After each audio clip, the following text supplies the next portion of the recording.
Հրապարակը գրում է. այսօր Նիկոլ Փաշինյանի նվագակցությամբ կազմակերպված դիսկոտեկն է կայանալու։ Այն տեղի կունենա Պալադիում հոլ համալիրում։ Նախորդին Փաշինյանը թիմակիցների, մասնավորապես Վահագն Ալեքսանյանի հետ այցելել էր ջրվեժում գտնվող այդ ռեստորանը, զննել տարածքը, որտեղ հատուկ բեմահարթակ են կառուցել նորահայտ երաժշտի համար, որը պետական գործերը թողած թմբուկ է զարկում։ Նիկոլ Փաշինյանն ամիսներ շարունակ հարվածային գործիքներով նվագել է սովորել, ապա իր բենդն է ստեղծել, Վարչաբենդ անունով, եւ քաղաքացիներին հունվարի 30-ին հրավիրել է դիսկոտեկի, առաջարկելով նախապես գրանցվել։ Մասնակիցները հիմնականում յուրայիններն են, որոնց 7 պորտը ուսումնասիրել են, նոր գրանցել միջոցառմանը մասնակցելու թույլտվություն տալով։ Իդեպ այս ռեստորանում էր ազգային ժողովի նախագահը հունվարի 5-ին նշել իր 45-ամյակը։ Հավանաբար իշխանական վերնախավի դուրը շատ է եկել այս ռեստորանի մթնոլորտը կամ ռեստորանի տերերը հատուկ ջանք են դրել, որ հայտնվեն իշխանական էլիտայի սիրելի վայրերի ցանկում։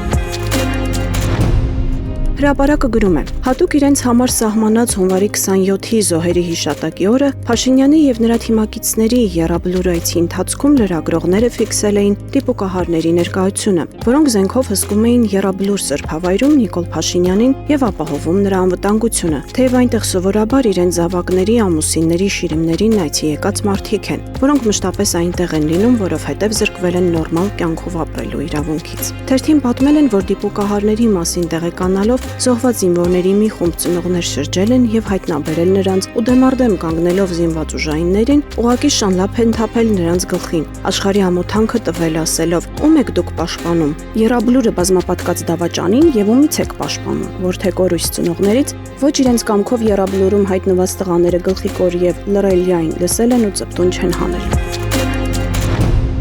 Ժողովրդի բացառիկ աղբյուրների փոխանցմամբ Նիկոլ Փաշինյանի հրահանգով իշխող կուսակցության տարածքային կառույցներին տրվել է հանձնարարական, մարտի 1-ից լինել լիարժեք ձևավորված եւ պատրաստ։ Աշխատանքներն արդեն իսկ ընթանում են հանրապետության ողջ տարածքում։ Տարածքային կառույցներում նկատվում է անսովոր ակտիվություն, արագացված ռեժիմով ընթանում են շտաբների ձևավորման, վարձակալության, կադրերի ներգրավման եւ կազմակերպչական աշխատանքներ։ ՀՀ տարածքների կառավարման եւ ենթակառուցվածքների նախարար Դավիթ Խուդատյանը վերջին օրերին գրեթե ամբողջությամբ կենտրոնացել է շտաբային աշխատանքների վրա, կարծես թե երկրորդ պլան մղելով իր անմիջական պաշտոնական պարտականությունները։ Նա անձամբ է զբաղվում շտաբների կառուցման գործընթացի համակարգմամբ։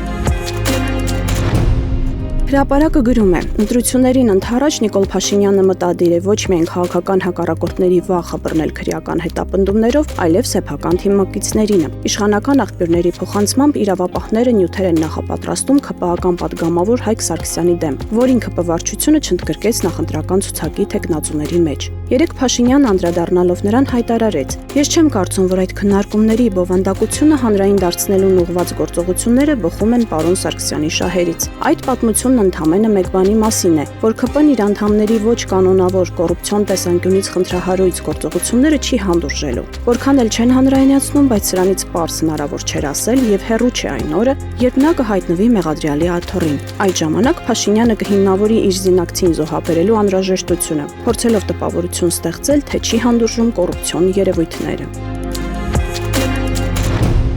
Ժողովուրդը գրում է. ազգային ժողովի քաղաքացիական պայմանագիր խմբակցության ղեկավար Հայկ Կոնջորյանը եւ նրա կինը 2024 թվականի հուլիսին Աբովյան համայնքի Առինջ Բ թաղամասում գտնվող առանձնատուն են ձեռք բերել 54 միլիոն դրամով։ Հետքը բացահայտել էր, որ առանձնատան շուկայական արժեքը մոտ 75.6 միլիոն դրամ է, շուրջ 21.6 միլիոն դրամով ավելի բարձր, քան Կոնջորյանի գնման գինը, մոտ 54 միլիոն դրամ։ Ընդ որում գործարքի գումարը թույլ է տալիս օգտվել եկամտահարկից։ Թերթն իր իրավապահ աղբյուրներից պարզել է, որ ստուգումների շրջանակում իրավապահները պահանջել են համապատասխան փաստաթղթեր եւ պայմանագրային հիմնավորումներ շինարարական այն ընկերություններից, որոնցից Կոնջորյանը գնել է իր բնակարանը։ Այսպիսով այս պահին Կոնջորյանի առանձնատան վաճառքի գործարքը գտնվում է ստուգման փուլում, առանց պաշտոնական եւ հրապարակային հայտարարության։